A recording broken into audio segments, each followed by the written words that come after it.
Hey, hey, can I hear you? Yes, and I can hear you. Funny thing is, I just sort of logged into class, right? And it's the equivalent of walking to the wrong classroom. I logged into the literally my later afternoon class, Stat 312, and I was wondering, how come there's no one else here? And then I was wondering, how come I'm not here? Because I just signed in on my iPad uh, to this classroom. And so I've never had that experience before, being in two Zoom places at the same time when I meant to be in exactly one Zoom place. So it's going to take me just a second to get set up fully, and so it'll take a second before I can share a screen with you.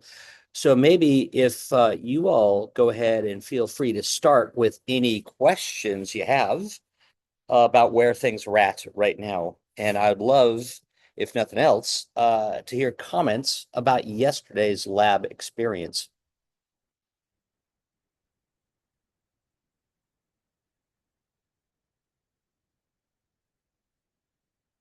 Okay, well, it'll take me just one more second to get to the right place for today's lecture. And where is it? Okay, there we go. Oh, no, no, no, that's part one.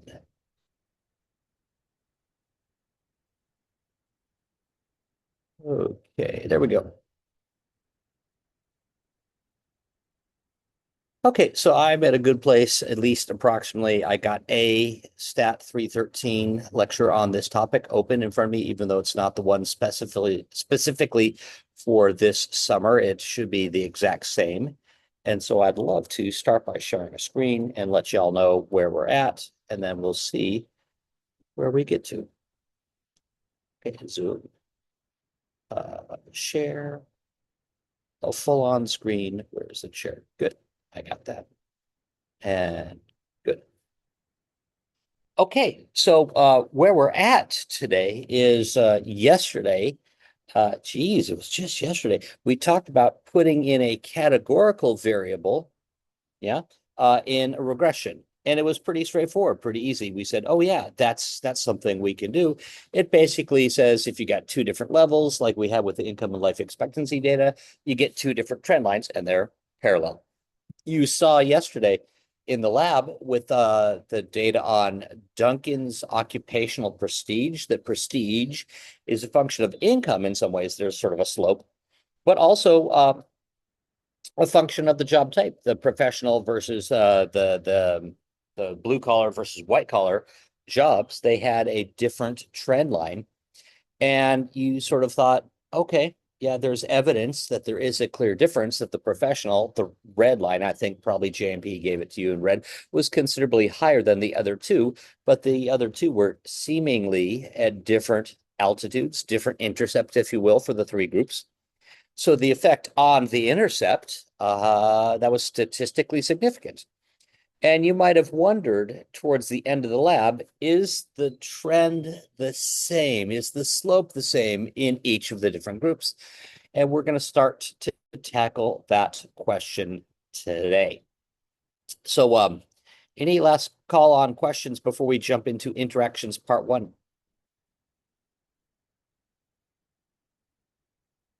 Okay, so interactions part one. That's this. Oh my gosh, slowly, slowly. This week it's in chapter seven, okay, in the Graffin and Hales textbook. And sort of what we're doing right now is this lecture. I'm going to sort of put a link there, and then the lab for the day today is down at the bottom. Um, okay, so let's talk about interactions in sort of a generic, general way, a conceptual way, and move forward. And I'm going to say this, an interaction basically means the impact of one variable on the response. It depends on the value or the level of a different variable. The way I like to sort of suggest this in class is like Well, okay, if we were literally physically in San Luis Obispo and I asked you questions like, suppose you want to drive to approximately Disneyland, how would you get there? And there's always some student who knows the route and says, oh, you take 101 South to 5 South. And I'm thinking, cool, you got it. Then I ask, well, what if you're leaving at exactly noon? What route would you take? They would say, well, let's switch that up a little bit. You go 101 South, probably to 23 North in Thousand Oaks, then you take 118 East to 5 South, or someone else is going to say, no, no, no. What you do is you do 101 South to 405 South to near the airport. You take 105 eastbound, and then somehow there's that little leg that you dog over, and then you take 91 eastbound to 5 South. What I'm trying to suggest here is the impact of the route you take maybe depends on the time of day that you leave. Yeah, literally, the route that you take affects the travel time. Yeah, which route you take affects the travel time, but the time of day you leave affects the travel time. But maybe the impact of route is different for different times of day. So let's talk about that. And I have actual data starting to rain here. So let's move over a little bit. I'm outside. Let's use data that I collected a few years ago in a summer term. And can I do this Real easily? quick, Yeah, yeah, sure. I'm so sorry, but do you have the PDF of these slides posted on Canvas? I don't If think I not, see them. if not, I will do it right after class. Okay, thank you so much. Yeah, I apologize for not having done that in advance. I was trying to get everything organized and I apparently missed a thing. Okay, so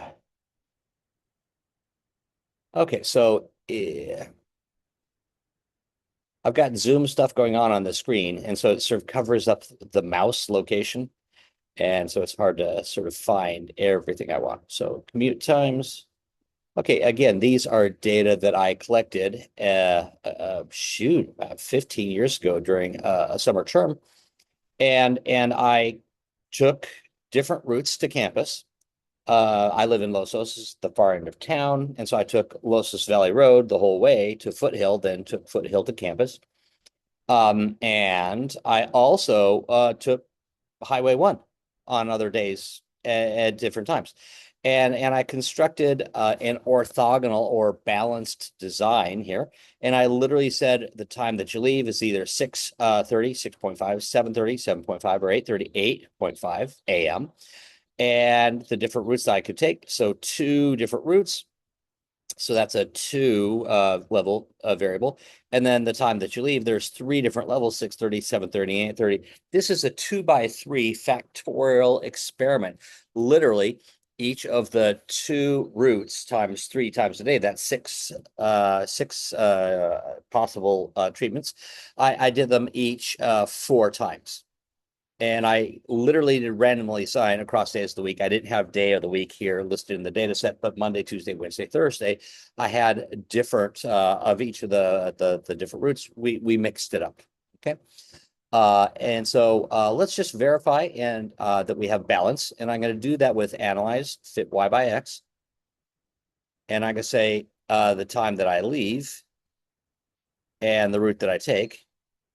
You could swap those. I'm looking for, like we said before, stripes, if you will. So there's always stripes vertically, but are the stripes horizontally all the same? Do we have exactly 4, 4, 4, 4, 4, and 4, the same number of occurrences of each of the different time by by route combinations? So each of these 6 treatment combinations, we have 4 occurrences of each. This is a balanced design. Therefore, you have orthogonality. In the previous chapter or chapters with fit model, we would say, okay, the time that you have for your commute depends on the route, categorical, and the time you leave, also categorical. I click run. And ignoring the things that we seem to typically ignore, I'm saying I'm doing pretty good explaining 92% of the variability. At least one of my factors does matter. Which one is it? Let's just jump right down to those effects tests. And because it's balanced, the effects test or adjusted sums of squares output is the same as if I had done sequential. Let's verify that. Under estimates, sequential. Again, balance gives you orthogonality, and orthogonality means sequential tests is the same as the adjusted sums of squares. So I would say, does the impact, is there an impact of root? Yes, there is. Is there impact of time you day given root? Yes. We could also say, is there just an impact of time of day that you leave? Because the balance, we don't have to say controlling for the other factor. And if I were to plot the data, we're going to see, yes, there is a trend. I'm going to use Graph Builder to emphasize things. Commute time maybe depends on the time of day that you leave, 6:30, 7:30, 8:30. And it depends also on the route, which I'm going to show in color. Okay. So we're thinking blue versus red. Blue is Highway 1. That takes me longer. How much longer? Well, we could estimate that. That's going to be one of the beta hats, if you will. Okay. And then, not just time of route or time, which route you take, but time of day. I'd say if you leave at 6:30, whichever route you take, it's a little shorter. At 7:30, at least for Highway 1, it takes longer than if you leave at 6:30. Maybe 7:30 and 6:30 are the same on Los Angeles Valley Road. But by the time you get to 8:30, Los Angeles Valley Road sort of has a lot more traffic on it. And so you're going to be the impact of waiting an extra hour is sort of huge here along Los Angeles Valley Road, but on Highway 1, it's still pretty marginal. You maybe even say this is linear in blue, but in red, it looks maybe curved. Are these two trend lines parallel to each other? If I were doing a connect the dots, connect the dots with roots as an overlay, are these two parallel? I'd say, nah, they don't look parallel. I'm saying the impact of waiting an extra hour seems to differ by which route you're on, or the effect of route on your commute time. So if red versus blue, that's small or small at 8:30, but at 7:30, the impact of route is really important. So the impact of route is different at different times of day. That sounds like an interaction. So if I were to try and fit a model like this, okay, it's going to be easy to do. All we got to do is sort of like list off the various different X variables, route, yeah, time, yeah. And I'm going to highlight time you leave here, route over there, and I just hit cross. Yeah, you literally might be able to do it a different way, but this is the way that I know. It seems to be surefire, as in students sometimes say, hey, that didn't work. Highlight one of the variables over here and the other one over here, hit cross, and it will make sure it includes this interaction term. In the context of a word equation, we would also have an asterisk or a multiply by, and we're basically saying there is allowed to be an impact of the route on the commute time. The time you leave is allowed to impact the commute time, and the impact of the route that you take may depend on the time you leave. Let's see if it's statistically significant, this interaction term. I click run, and again, I get a lot of things that I normally get and seem to shut down. We could talk about this in office hours if you want, but they're not central to the course, this course. And R squared is a little bit higher. Yeah. My analysis variance still says, well, at least one of the terms matters. I'm going to skip parameter estimates and go right to my effects test. And just a note, if we had our underestimates sequential, we're noting that they're exactly the same. It's going to happen because we have balance. Balance gets you orthogonality, which gets you the effects test, adjusted sums of squares, is exactly equal to the sequential analysis. But I would probably say, is there an effective route? Yes. Is there an effect of the time of day? Yeah. Does the impact of route depend on the time of day? I would say yes. I would say yes. Our software gives us a way of trying to sort of nicely describe what's going on. If I were to literally just take this thing and say, okay, over here under factor profiling, yeah, hold on. Yeah, I'm going to go under factor profiling. Under factor profiling, I'm going to turn on what is called the profiler. the profiler down at the bottom tells me a lot of stuff that's sort of cool. And let's make it a little bit bigger so we can see it more easily. And I'm going to say, if we are taking highway 1, you know, the 630 versus 730 versus 830 effect is to go up, up, up in sort of a linear fashion. If you're taking foothill, however, it doesn't really matter if you leave it 630 or 730, but if you leave it 830, you're saying that's going to be a huge impact on your commute time. So we get a sense for how to describe the pattern in this prediction profiler. You can also, under factor profiling, turn on these interaction plots. That's another way of showing you the exact same thing. Let me expand this out a little bit and try and make sense. Okay, let me do this, expand it. Grab the corner, make it bigger. Okay, now that I've made it bigger, we're saying we have these two different routes that you could take. Route is either this one or that one. And if you leave it 630 in red, taking Highway 1 takes longer than Los Angeles Valley Road. At 730, same thing. But notice that it's a steeper increase. And at 830, the increase is about the same as we go from Los Angeles Valley Road to Foothill. I'm sorry, Los Angeles Valley Road and Foothill to taking Highway 1 instead.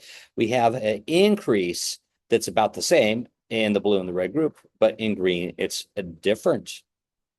So you'd say there's a lack of parallelness here.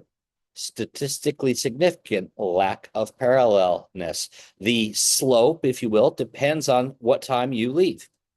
Or if we looked at it the way we did with our graph builder, going from 630 to 730 to 830, we see, again, a lack of parallelness. Lack of parallel in the interaction plot basically says interaction. Yeah, you have to run the interaction in your model to get the interaction profile, okay? But it sort of confirms the p-value. It gives you a way of adding words to the results. Any questions about that?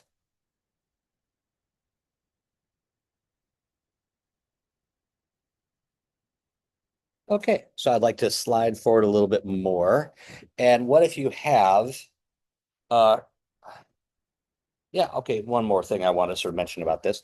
And I'm going to sort of emphasize this part in GMP's output. It's sort of, I did a cut and paste from GMP into here. Let me show you how I got that information. Under parameter estimates, you get the effects, the estimated effect of taking Highway 1. It's a positive. But if you took the other route, Los Angeles Valley Road, the sum of those two effects has to be 0. So it'd be like a negative 2.33. I'm going to go ahead and turn on under estimates, the expanded estimates, because we can verify that. Down here at the bottom, what we see here is a positive effect of taking Highway 1. It adds 2 minutes and a third. If we take Los Angeles Valley Road, we subtract 2 1/3 minutes from your commute time on average across all routes. And then the effect of leaving at 6:30 across all times, the effect of leaving at 6:30 is to decrease your commute time by 1 minute and 45 seconds. If you take highway, if you leave at 8:30, it increases your commute time from the average commute time to about 2 minutes and 15 seconds longer. So this is the average impact of route. Here's the averaging across the different times. Here's the average impact of time across the routes. There are these extra terms here, though, and it seems like we got like 6 of these interaction terms with these little asterisks in them. We formerly had only 2. How is it that we have 6 terms from 2 terms? The parameter estimate says we only need these 2. And the reason is, and let's look into it. The 630, take Highway 1, effect is negative 0.58. What if at 630 we took the other route?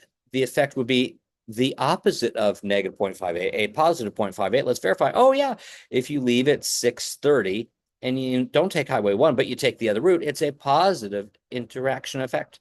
So this tweaks up the one while the other goes down from the average model. And similarly, our Highway 1 730 interaction effect, okay, 0.67, okay, it's a negative 0.67 for taking the other route. And shoot, I guess at the three times, 630, 730, and 830, the sum of these 1, 2, 3 interaction effects must be 0 for highway 1. So a negative 0.58 and a positive 0.66. The difference there is about a 0.08. These two sum with the third one that hadn't been displayed, a negative 0.08. They sum to 0 across the two different routes, the 1, 2, 3 times, okay? And then the interaction effects sum that way as well.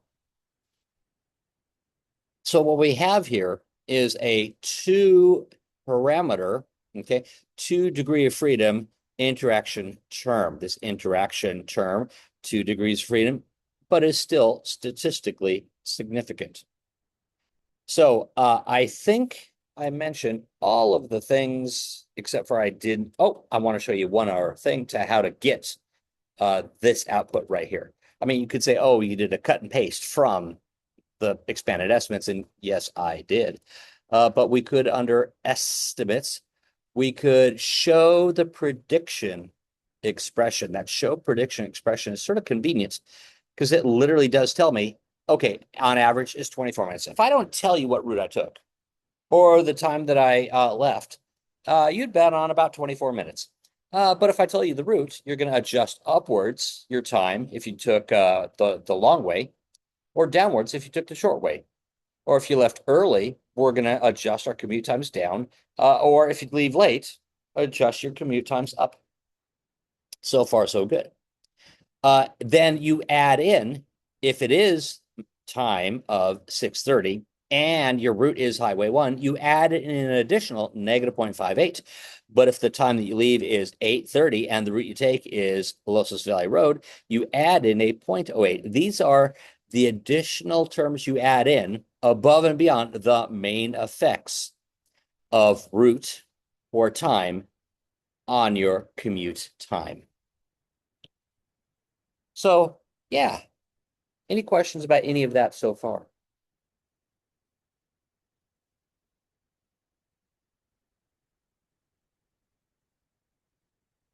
The lab doesn't go into the categorical case, but the lab goes into the quantitative categorical case.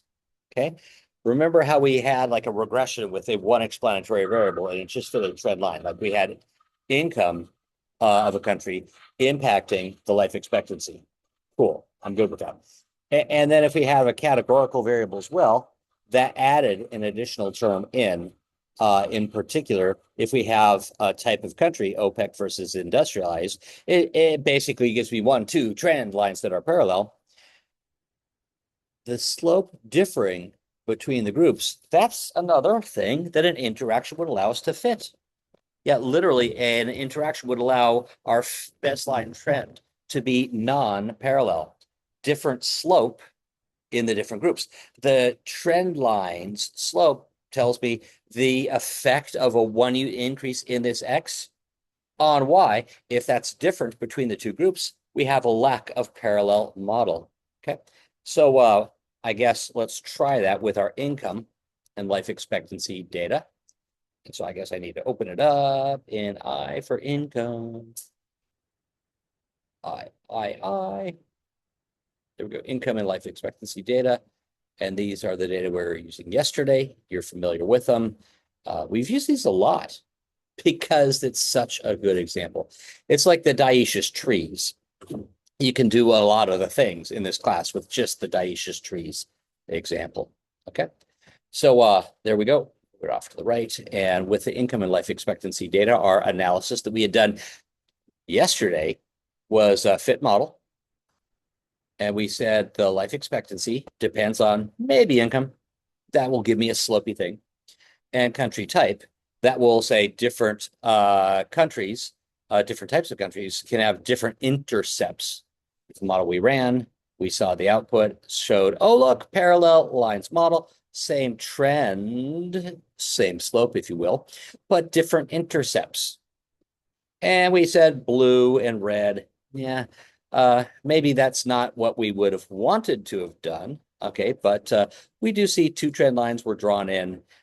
We can't really tell you which dots were blue versus red Graph Builder will give you that. So let's try with Graph Builder. And again, it might swap the colors here. Life expectancy may depend on income. Boom. And I'm going to put in country type as my overlay. And I'm going to drag my line to the far right. This lambda will make it too straight. And we see, yeah, that one dot over here was part of the red group. And the average trend is a little bit steeper in the red group than in the blue group. Parallel? Not really. Close to parallel? Maybe. So I want to know, are these parallel or not? Is there evidence that we have different slopes in the different groups? So this model doesn't test that. It only fits a parallel trend line model. We fit two parallel trend lines. How would I get the model with the interaction? I'm just going to use fit model like before. We seem to keep doing this. I'm going to recall the analysis that I fit. And I'm going to say, okay, grab one over here, type, and the other one over here. I'm going to click cross. Now I'm going to pause for a moment and say, it's important at this stage that you either make a choice or make no choice and go with JMP's default. The default is, well, what we're going to get if I don't say to deselect this thing called center polynomials. I'm going to deselect it for now. The default outcome will look different. I'll show you that in a second. The default outcome output will look different. See how I like deselected that center polynomials? I'm going to click run, and the results will look like that in the Graffin and Hales book, our book for the class. What we see here is, well, the trend line that we fit does have the different slopes like we had seen before with our earlier graph builder. And does it fit a lot better? Well, let's look at R squared. It was 85%. Now it's 85%. Gut feeling, not that much better. Okay. Literally, this blue trend line and this one look a little bit different in slope, but are we doing a better job fitting the data? 85. Not really. So my gut feeling tells me from just R squared and looking at the graph alone, I don't need the interaction. But let's go down here where we have our effects test. The effects test for this interaction says, do you need it? Well, controlling for there being an income effect, a slope, if you will, in the first place, and controlling for allowing different groups to have different intercepts, is there evidence that we need a different slope for the different groups? That's our last term. Do I need a different slope for the different groups? I don't see a need.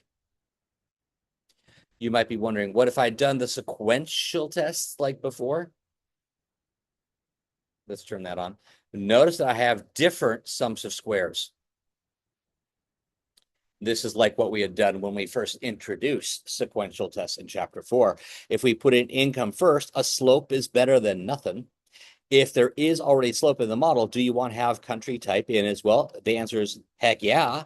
And if you have different trend lines of the same slope for our two groups, do we do better to have the trend line with different slopes between the groups? I don't see that benefit. So again, sequential might make a lot of sense here. Okay. But I am saying the way I want to interpret the interaction is controlling for the other two things already in the model. Adjusted does that for me. Sequential would also do that for me. I'm seeing no need to have different slopes between the different groups. So I'm going to sort of show you contrast with what would happen if we did our fit model without that centering polynomials term. Again, recall is the way to go. Life expectancy depends on the same three things as before. But I'm going to say, what if I hadn't deselected center polynomial? Notice that it's now on. This is the default. I'm going to look here and I'm spotting the exact same trend lines are shown. That's not the right one. Oh, no, that is the right one. exact same trend lines are shown in the regression plots. So same here and here, okay? If I go down to parameter estimates, okay, that's where we're going to see the difference. Our parameter estimates here look clean, and we'll use them in just a second, okay? If I look at the parameter estimates here, if I didn't do the deselection of centering, if I have my parameter estimate centered, notice I have this income minus 2765. Do I want that? No. Do I like it? No. Algebraically, can I work with it? Yeah. Do I want to? Heck no. Okay, so what I want to do is use this analysis off to the left, the one where I had not centered polynomials, and work with that to indeed keep moving around. Okay, let's do this over here. And I'm going to do a little bit of algebra like we did yesterday. And boom, there we go. And I'm going to sort of work with just that portion. And let me check my battery because I'm down to 13%. I think I'll make it just fine. Okay. So here's what we have. We've got our variables off to the left. Okay. And I've got intercepts and slopes and all the good stuff. And what do I do with that? I have to make that so small. Good. Now I am not seeing something that's in the way. What we're saying here with our model, and let's go with black for the moment, is that my y hat, my predicted life expectancy, is equal to, well, it's going to be, I'm going to write that as 58.4. Let's go with 58.40. Plus then 0.00144 1 times then income. Okay. And then we have this this type industrial effect. So I'm going to put it down here plus well, like before, it's a 10.47 if it's industrialized. It's a negative 10.47 if it's the OPEC type of country. Okay, so again, you choose one or the other, whether you're industrialized or OPEC. Okay, you're going to go with the one or the other. Plus, then I now have the additional term that over here off to the left looks like, okay, we've got this type industrialized times income. Okay, it's literally an adjustment to the slope plus negative 0.0003067. So 30674. Or positive 0.0000674. That's if industrialized or if it's an OPEC country. Now times then income.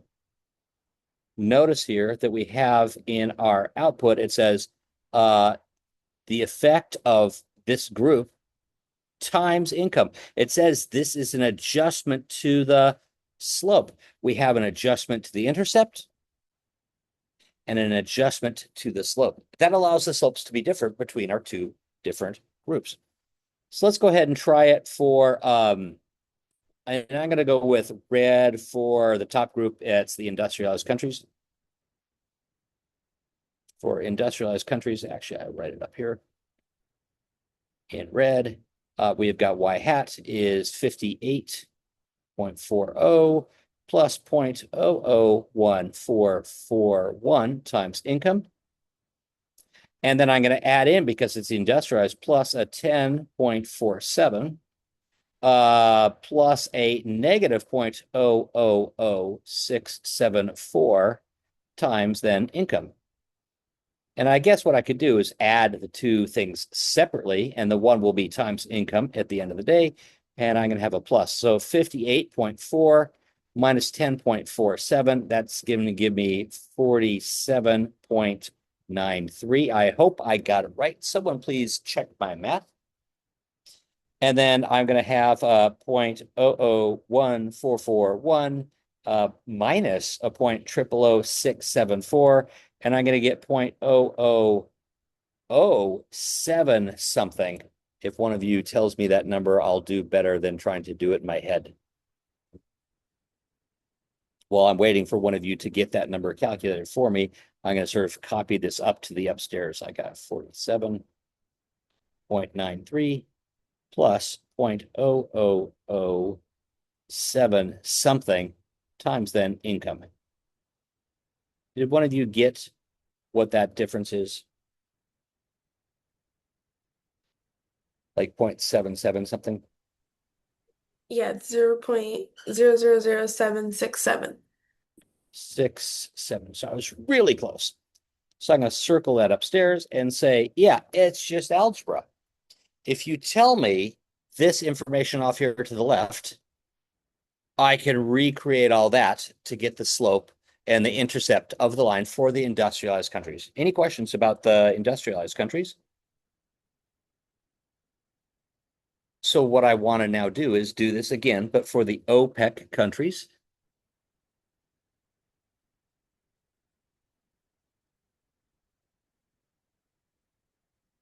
And my ability to, again, inside Zoom with only an iPad, I have not figured out a way to sort of like get rid of a whole bunch of things all at once.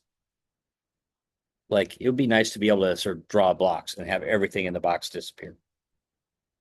Oh well. So I'm going to do one more thing there. And let's now go with, instead of red, let's go with blue for the blue group, because that's what we had for the OPEC countries. The same idea for the OPEC countries. We got Y hat.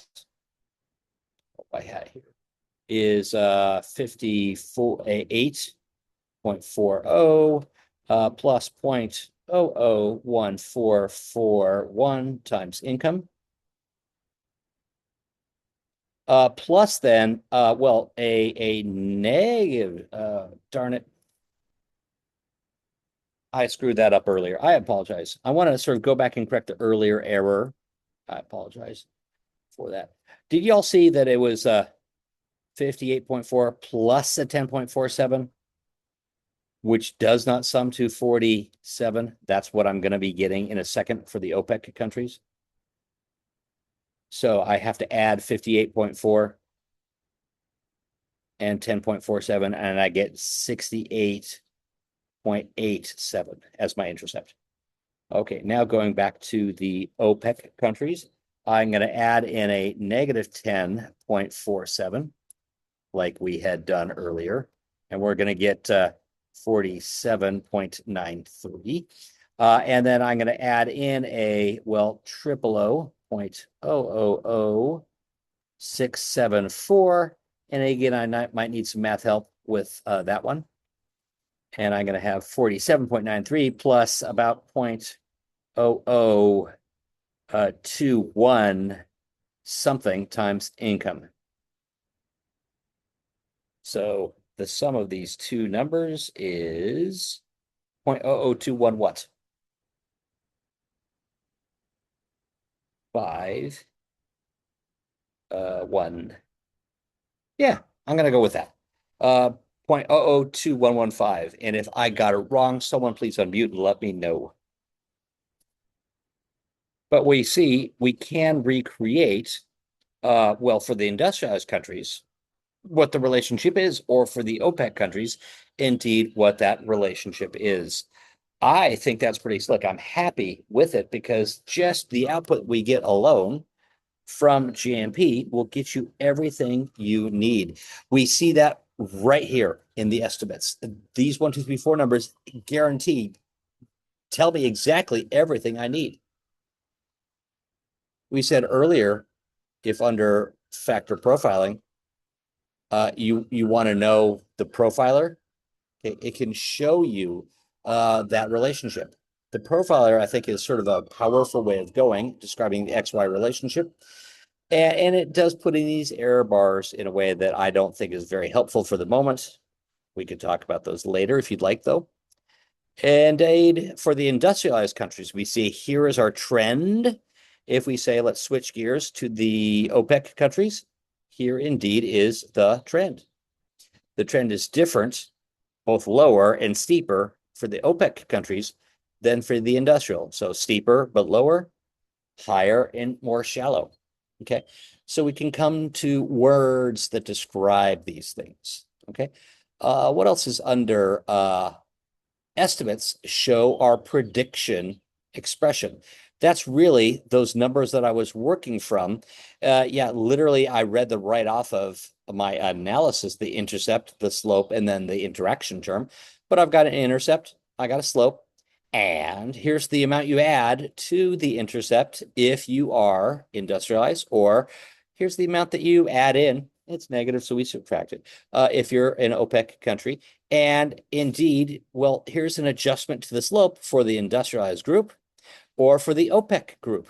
Depending on which group you're in, you're going to adjust the slope from the average slope across both groups to whatever it should be for the particular. So view this prediction expression right up front as here is the average trend line where if I don't tell you which group you're in, here's the way you bet on life expectancy. Clearly, it's a horrible choice because the industrialized group is higher and shallower. The petroleum group is lower and steeper. So here's the average trend. If I didn't tell you which group you're in, that gives me a good way of predicting the average, but I could do a better job.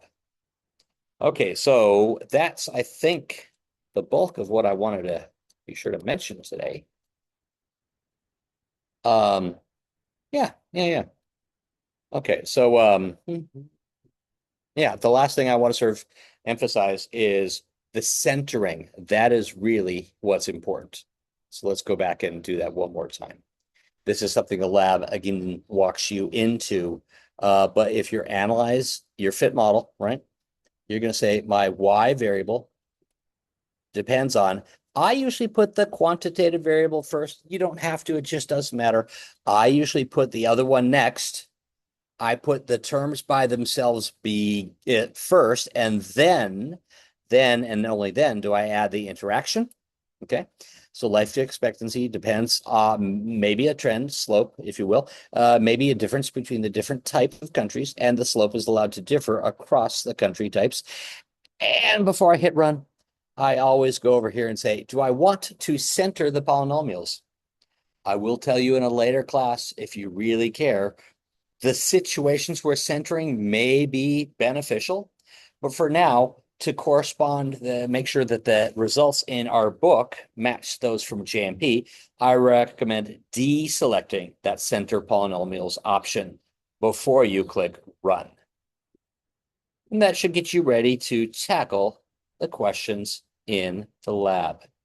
Any questions on anything before we say goodbye for the day?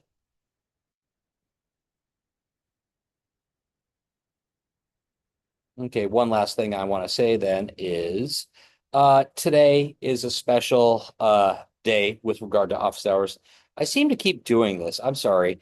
It seems though, due to life's necessities, things have to change from time to time. But basically at 1:10, like in about 10, 15 minutes, I'm going to open up the office hours room and we'll be live for office hours, not just for 25 minutes, but for a full 50 today. The later in the afternoon time slot will not be happening. Say, oh, look, the reminder that my office hours start in 15. Okay, so I'm going to sort of hang out for a little bit if you got additional questions. Otherwise, I'm going to stop the share and then stop the recording, and we will see you in the near future.